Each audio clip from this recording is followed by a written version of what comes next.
ಕಾಪಾಡ್ತಾ ಇದ್ದಾನೆ. ಯಾರನ್ನ? ನೀತಿವಂತರನ್ನು, ದೇವರ ಮಕ್ಕಳನ್ನು, ದೇವರ ಭಕ್ತಾದಿಗಳನ್ನು ಆ ನೀತಿವಂತರನ್ನು ಕಾಪಾಡ್ತಾ ಇದ್ದಾನೆ ಪ್ರಿಯರೇ.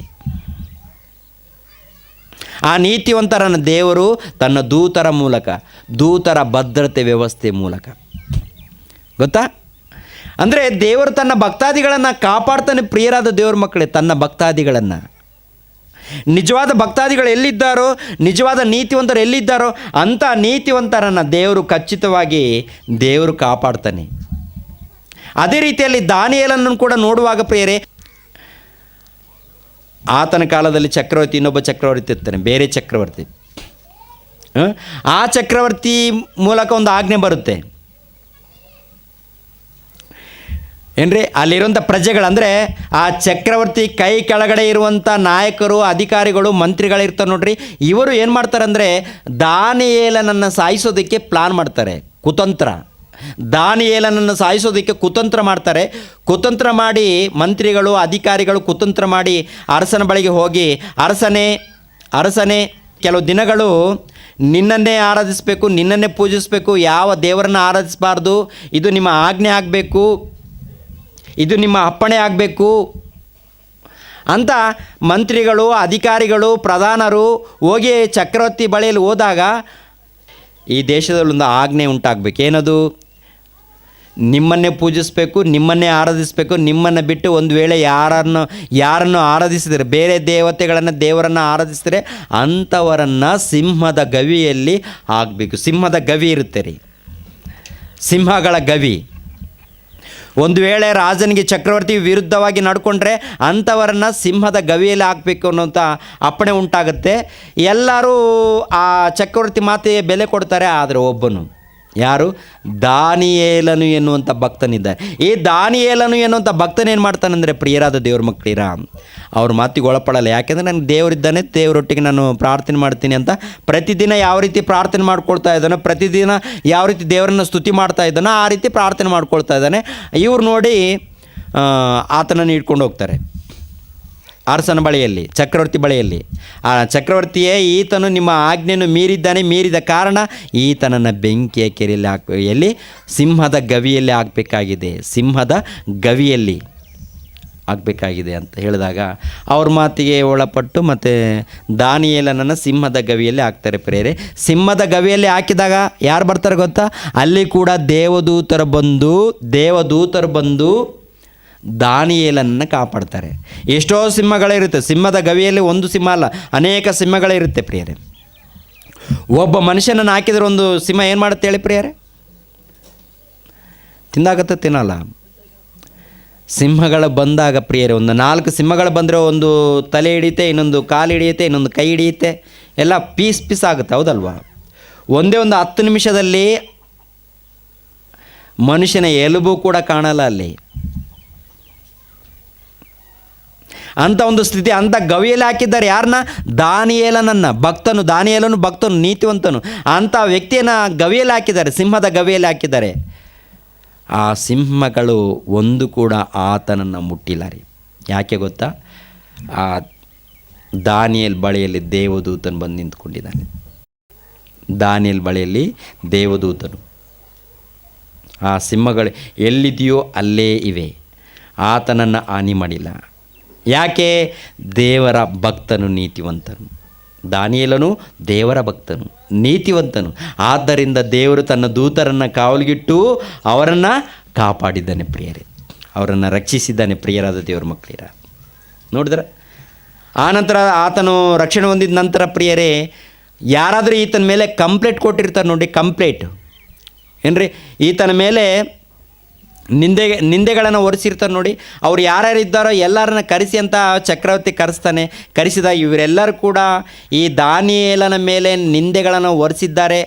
ಈ ದಾನಿಯೇಲನನ್ನು ಸಿಂಹದ ಗವಿಯಲ್ಲಿ ಹಾಕಿಸೋದಕ್ಕೆ ಪ್ರೇರಣೆ ಉಂಟು ಮಾಡಿದ್ದಾರೆ.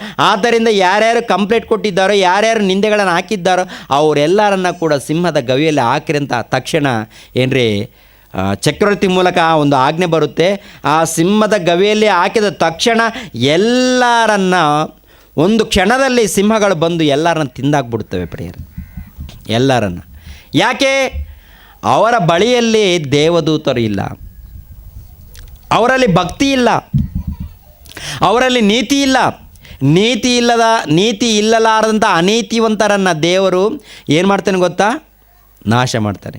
ನೀತಿವಂತರನ್ನು ಕಾಪಾಡ್ತಾನೆ. ನೀತಿವಂತರನ್ನು ಎಷ್ಟು ಕಾಲ ಆ ಮನುಷ್ಯನಿಗೆ ಕೊಡಲ್ಪಟ್ಟಿದೆಯೋ, ಎಷ್ಟು ವರ್ಷಗಳು ಆ ಮನುಷ್ಯನಿಗೆ ಆಯುಷ್ಕಾಲವು ಕೊಡಲ್ಪಟ್ಟಿದೆಯೋ ಅಲ್ಲಿ ತನಕ ದೇವರು ತನ್ನ ದೂತರನ್ನು ದಂಡಿಳಿಸಿ ಕಾಪಾಡ್ತಾನೆ ಪ್ರಿಯರು.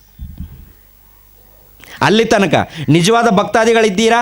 ಇದ್ದರೆ ಕಷ್ಟ ಇದ್ರೂ, ಸಮಸ್ಯೆಗಳು ಬಂದ್ರೂ, ಏನೇ ಇರ್ಬೋದು, ಏನೇ ಆತಂಕ ಇರ್ಬೋದು, ಅಪಘಾತಗಳು ಬರ್ಬೋದು, ಅಂಥ ಅಪಘಾತಗಳಲ್ಲಿ ದೇವರು ನಿಮ್ಮನ್ನು ಕಾಪಾಡ್ತಾನೆ.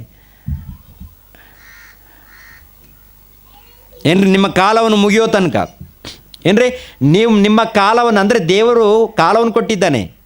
ಎಂಥ ಕಾಲವಂತೂ ನೋಡುವಾಗ ಕೀರ್ತನೆ ಗ್ರಂಥ ನೋಡಿ ಪ್ರಿಯರೇ, ಕೀರ್ತನೆ ಗ್ರಂಥ 139ನೇ ಕೀರ್ತನೆ ಗ್ರಂಥ 139ನೇ ಕೀರ್ತನೆ 16ನೇ ವಚನ. 16, ನಾನು ಇನ್ನು ಕೇವಲ ಪಿಂಡವಾಗಿರುವಾಗ ನಿನ್ನ ಕಣ್ಣುಗಳು ನನ್ನನ್ನು ನೋಡಿದವು. ನನ್ನ ಆಯುಷ್ಕಾಲದ ಪ್ರಥಮ ದಿನವು ಪ್ರಾರಂಭವಾಗುವ ಮೊದಲೇ ಅದರ ಎಲ್ಲ ದಿನಗಳು ನಿನ್ನ ಪುಸ್ತಕದಲ್ಲಿ ಬರೆಯಲ್ಪಟ್ಟವು. ಅದರ ಎಲ್ಲ ದಿನಗಳು ದೇವರ ಗ್ರಂಥದಲ್ಲಿ ಬರೆಯಲ್ಪಟ್ಟಿದೆ ಅಂತೆ. ಅಂದರೆ ನೀವು ಯಾರ ಗರ್ಭದಲ್ಲಿ ಹುಟ್ಟಬೇಕು, ಯಾವ ಕಾಲದಲ್ಲಿ ಹುಟ್ಟಬೇಕು, ನೀವು ಎಷ್ಟು ಕಾಲ ಬದುಕಬೇಕು,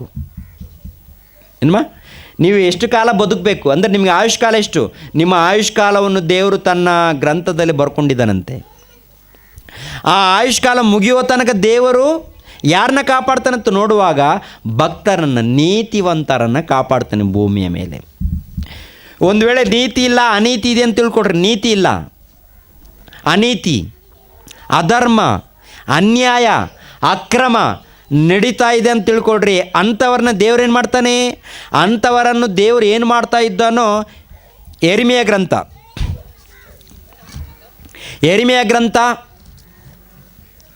23ನೇ ಅಧ್ಯಾಯ, ಯೆರೆಮೀಯ ಗ್ರಂಥ 23ನೇ ಅಧ್ಯಾಯ 19ನೇ ವಚನವನ್ನು ನೋಡಿ ಪ್ರಿಯರೇ. ಯೆರೆಮೀಯ ಗ್ರಂಥ 23ನೇ ಅಧ್ಯಾಯ 19ನೇ ವಚನ ಯಾರಾದರೂ ಓದಿ ಪ್ರಿಯರೇ.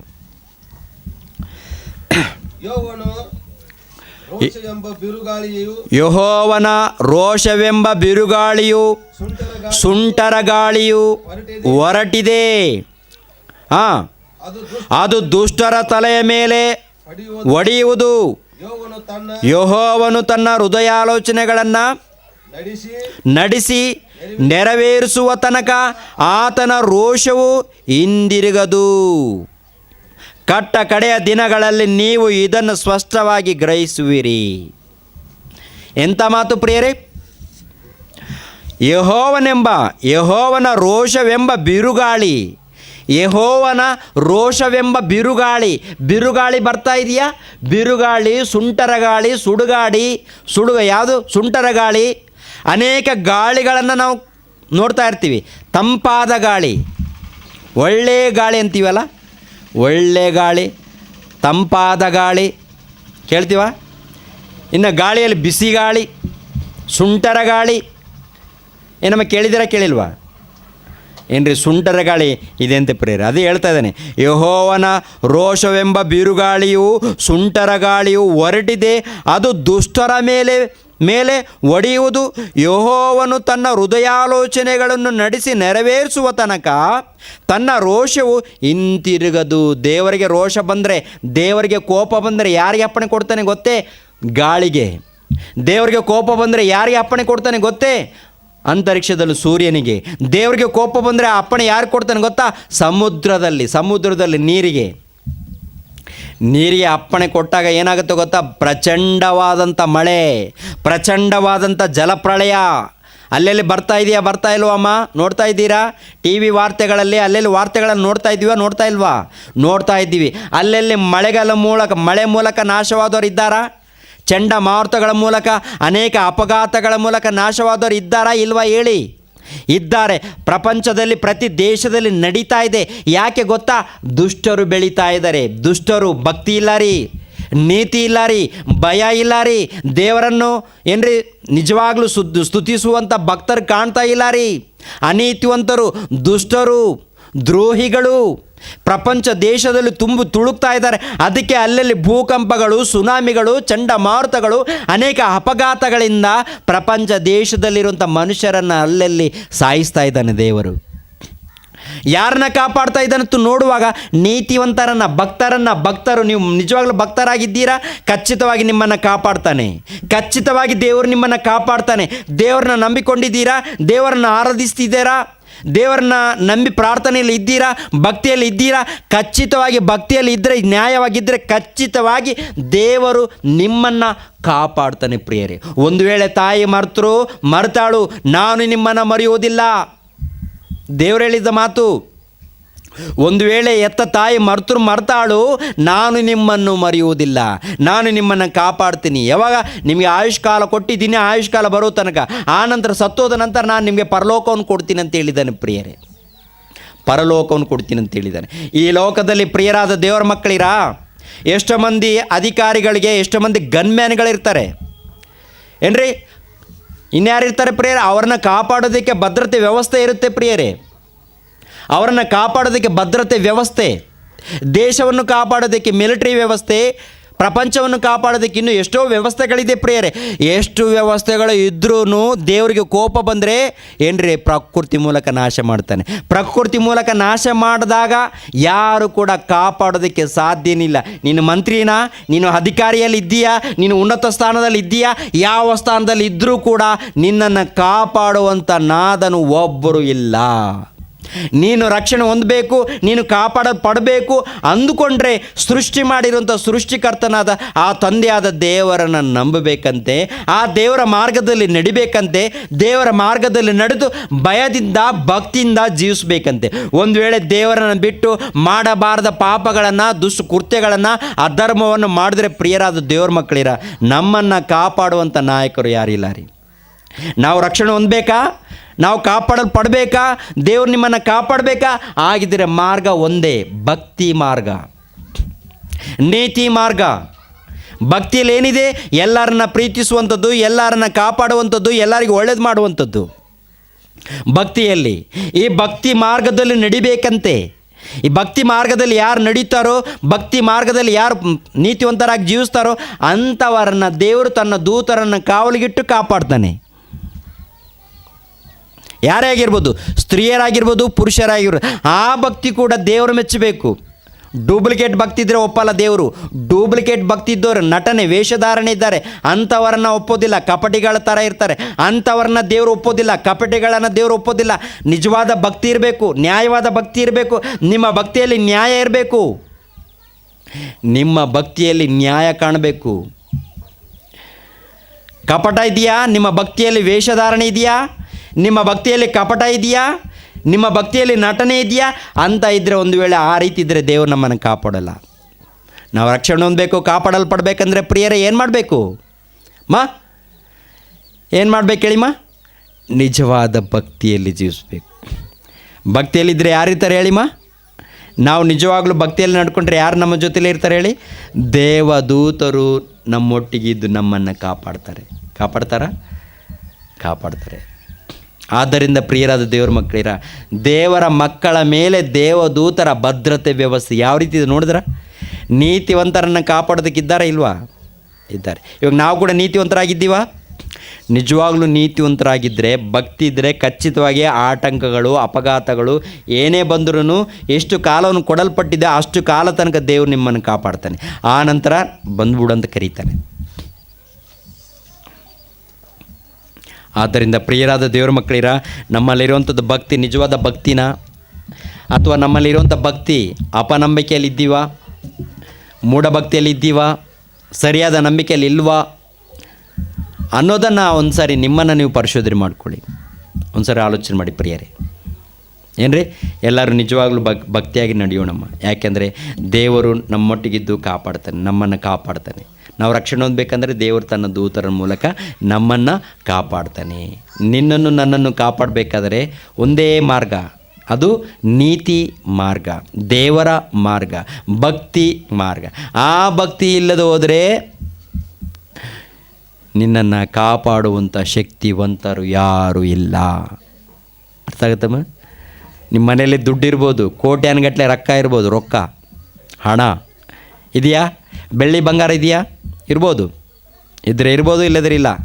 ಇದ್ದವ್ರಿಗೆ ಹೇಳ್ತೀನಿ, ಕೋಟ್ಯಾನುಕೋಟಿ ರೊಕ್ಕ ಗಳಿಸಿದವರಿದ್ದಾರೆ, ದುಡ್ಡು ಸಂಪಾದನೆ, ಅವರನ್ನು ಕೂಡ ಆ ದುಡ್ಡು ಕಾಪಾಡೋದಿಲ್ಲ ರೀ. ಏನ್ರಿ, ತಮಿಳ್ನಾಡು ಮುಖ್ಯಮಂತ್ರಿ, ಮಾಜಿ ಮುಖ್ಯಮಂತ್ರಿ ಜಯಲಲಿತಾರವರು ಪ್ರಾಣ ಹೋಯ್ತು, ಕಾಪಾಡಿದ್ರ? ಎಷ್ಟೋ ಮಂದಿ ಇದ್ದಾರೆ ಅಧಿಕಾರಿಗಳು, ದೊಡ್ಡ ದೊಡ್ಡ ಅಧಿಕಾರಿಗಳು, ಎಷ್ಟೋ ಮಂದಿ ಕೋಟ್ಯಾಧೀಶರಿದ್ದಾರೆ. ಆ್ಯಕ್ಸಿಡೆಂಟ್ಗಳ ಮೂಲಕ, ಅಪಘಾತಗಳ ಮೂಲಕ ಸತ್ತೋಗ್ತಾ ಇದ್ದಾರೆ. ಕಾಪಾಡ್ತಾ ಇದ್ದಾರೆ? ಯಾರಾದರೂ ರಕ್ಷಣೆ ಹೊಂದ್ತಾ ಇದ್ದಾರಾ? ಇಲ್ಲ. ಆದರೆ ರಕ್ಷಣೆ ಯಾರು ಅಂತಾರೆ ಗೊತ್ತಾ? ರಕ್ಷಣೆ ದೇವರ ಮಕ್ಕಳಾಗಿರುವಂಥ ನಾವು ಅಂತೀವಿ. ನಿಜವಾಗ್ಲೂ ದೇವರನ್ನು ನಂಬಿದವರು, ಭಕ್ತಿಯಲ್ಲಿದ್ದವರು, ಅವರು ಮಾತ್ರ ರಕ್ಷಣೆ ಹೊಂದ್ತಾರೆ ಪ್ರಿಯರೇ. ಆದ್ದರಿಂದ ಪ್ರಿಯರಾದ ದೇವರ ಮಕ್ಕಳಿರ, ದೇವರ ಮಕ್ಕಳ ಮೇಲೆ ದೇವದೂತರ ಭದ್ರತೆ ವ್ಯವಸ್ಥೆ. ನಿಮ್ಮ ಜೊತೆಗೆ ದೇವರನ್ನು ನಂಬಿದರೆ ನಿಮ್ಮ ಹಿಂದೆ ಯಾರಿರ್ತಾರೆ ಗೊತ್ತಾ? ನಿಮ್ಮ ಹಿಂದೆ ದೇವರು ತನ್ನ ದೂತರನ್ನು ಕಾವಲಿಗಿಟ್ಟು ನಿಮ್ಮನ್ನು ಕಾಪಾಡ್ತಾನೆ. ಆ ನಂಬಿಕೆ ಇದೆಯಾ? ಆ ನಂಬಿಕೆ ಎಲ್ಲಿ ತನಕ ಇರಬೇಕು? ಆ ನಂಬಿಕೆ ಪ್ರಾಣ ಇರುವ ತನಕ ಆ ನಂಬಿಕೆ ಮೇಲೆ ಹೋಗಬೇಕು. ಒಂದು ವೇಳೆ ಸತ್ತೋದ್ರೆ ದೇವದೂತರು ಬಂದು ಸ್ವರ್ಗಕ್ಕೆ ಕರ್ಕೊಂಡು ಹೋಗ್ತಾರೆ. ಆ ಸ್ವರ್ಗವನ್ನು ಪಡ್ಕೋಬೇಕಂದ್ರೆ ಖಚಿತವಾಗಿ ಭಯ ಭಕ್ತಿಯಿಂದ ನಡಿಬೇಕು. ಓಕೆನಾ? ಎಲ್ಲರೂ ತಲೆಬಾಗ್ಸಿರಿ, ಪ್ರಾರ್ಥನೆ ಮಾಡ್ಕೊಳ್ಳೋಣ. ಎಲ್ಲರೂ ಒಂದು ಸಾರಿ ಎದ್ದು ನಿಂತ್ಕೊಳ್ಳಿಮ್ಮ. ಎಲ್ಲರೂ ಎದ್ದು ನಿಂತ್ಕೊಳ್ಳಿ, ಪ್ರಾರ್ಥನೆ ಮಾಡಿ ನಾನು ಮುಗಿಸ್ತಾ ಇದ್ದೀನಿ. ಉಳಿದಿರುವಂಥ ಕಾರ್ಯಕ್ರಮವನ್ನು ದೈವ ಸೇವಕರು ನಡೆಸ್ಕೊಡ್ತಾರೆ. ಪ್ರೇಯರ್. ನಮ್ಮನ್ನು ಬಹಳವಾಗಿ ಪ್ರೀತಿಸುವಂಥ ತಂದೆಯಾದ ದೇವರೇ, ನಿಮ್ಮ ಶ್ರೇಷ್ಠವಾದಂಥ ನಾಮಕ್ಕೆ ವಂದನೆಗಳು, ಸ್ತೋತ್ರಗಳನ್ನು ಚೆಲ್ಲಿಸ್ತಾ ಇದ್ದೀನಿ.